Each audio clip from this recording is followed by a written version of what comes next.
Cooper CPAs, located in the heart of East Nashville, offer a wide variety of tax services for individuals and businesses. Contact them at 615-257-0646 and visit their website, allcooper.com, for a full list of services. Okay. Welcome to today's episode of Music Business Daily, where we bring you the hottest music news stories. Today we're going to be talking about Rae Jepsen, a little bit of Michael Buble, and some Trombone Shorty for everyone, so stick around. Bandwidth for today's show is brought to you by SoftLayer.com. We love SoftLayer here at Talkapolis. They are the greatest hosting company ever. They make everything easy. Check out their website at SoftLayer.com. Thanks again for sponsoring the show. Welcome back. I'm Jillian. And I'm Hannah. And first up today, R&B singer Lauryn Hill. I'm sure all of you remember that she's actually been going to court recently about the whole tax evasion issue.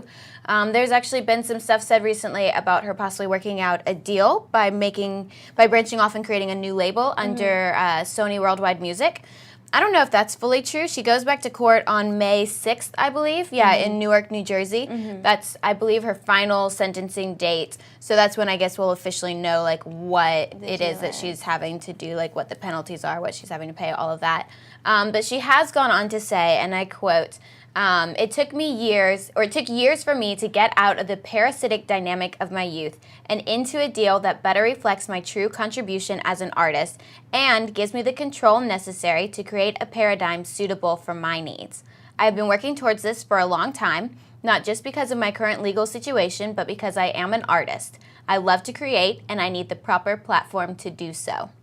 Which I think it's really awesome that she's actually come out and said, like, look, I was young, I was stupid, I didn't know what I was doing, I shouldn't have done this, and, you know, this is kind of what I'm doing to try to correct this situation. Yeah, exactly. So her new album that's supposed to be coming out will actually be coming out under her new label that is, you know, a branch off of the Sony Worldwide Entertainment. So, I mean, I say go you. Like, that's really wonderful what she's doing, and that she's kind of taking responsibility for it, you know, and admitting that she was wrong, and, you know, and I understand, like, we've all been there. We've all had those youthful moments where we make stupid choices that we think will be fun or cool or whatever. We just don't have to be in the spotlight when it happens. Yes, exactly. There will not be news coverage of those trials. That hopefully will never happen, but exactly.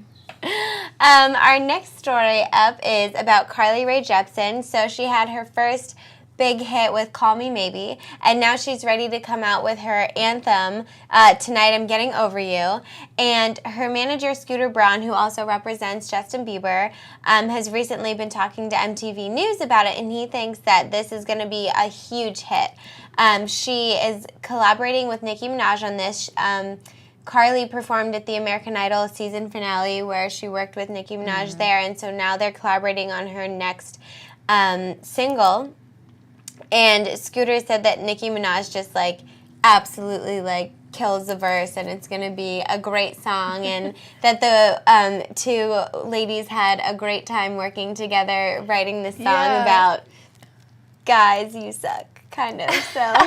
Which, what girl wouldn't like writing a single about that? I'm sure every girl has had her moment where she's kind of felt that or thought that. If you haven't, you are lying to yourself. So you should re-examine your life.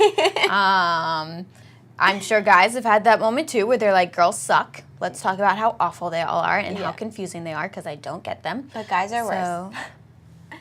I mean, I won't say that because I'm not a boy, so I don't know what they have to go through with us girls. I know at times I do feel sorry for them because I have met some crazy girls in my life. Well, off of that note, Korean performer Psy, I hope I'm saying his name right. You are. I don't really know. Okay, well, awesome. Psy. So his new Gentleman, as everyone knows, has like broken records on YouTube. It's far outdone Gangnam Style. And he was, you know, happy because he didn't want to be known as a one-hit wonder. That was like his one thing. He's like, I just don't want to be a one-hit wonder. However, he did say in a quote about this new song, he said, I honestly changed this song so many times until the very last moment. I was not excited. I was terrible. I was so nervous.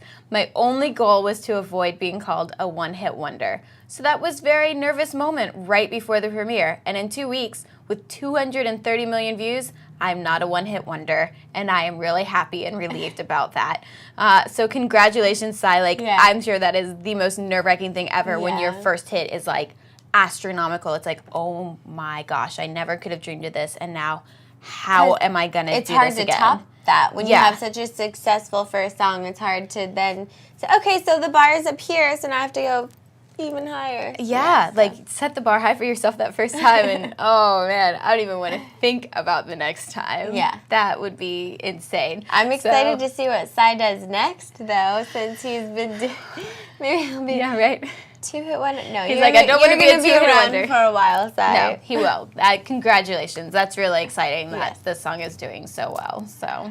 The New Orleans Jazz and Heritage Festival started last Friday and will be running until May 5th. And I've been reading about it. There's over 500 bands are going to be performing at this festival, which is awesome. And it's 12 stages with walkways linking all of them that cover about 150 acres over these festival grounds. And fun. Yeah, and you have like some pretty huge names performing there, and like George Benson and Willie Nelson are going to be performing there. But a cool thing that the producer of the festival is saying is that a lot of the bands are just local. Oh, that's fun. And this year, there is a musician called Trombone Shorty who played on stage when he was 12 at the festival. And now, at the age of 27, he's going to be closing out the festival on Sunday, May 5th. So he's pretty excited. What an honor. Yeah. I want to kind of go down to New Orleans to see it because, I mean, like, they just have all kinds of different music playing. Yeah. And it's a pretty awesome experience. They have a really rich music history there, like a really rich heritage. Exactly. There. Like, even just going around on a normal day, just walking around, there's jazz bands playing on the corners, and they're always really great, you know, to listen to. So that would be a really fun experience, and you hear some amazing music, I'm sure. Yes. And eat some awesome food at the same time. Oh my gosh. Gotta love it. Get me some jambalaya and some crawfish jambalaya. Yes. That'd be so good. I want some crawfish now. I miss the crawfish boil. I know. Day too late. Anyways, well, Michael Buble is going to be releasing a new album. He's working on it right now. He's venturing into uncharted territory in the sense that he is doing all original music. He's done some writing, like, well, he wants, like, all the music is, you know, it's like jazz, Motown, and even some, like, Bee Gees.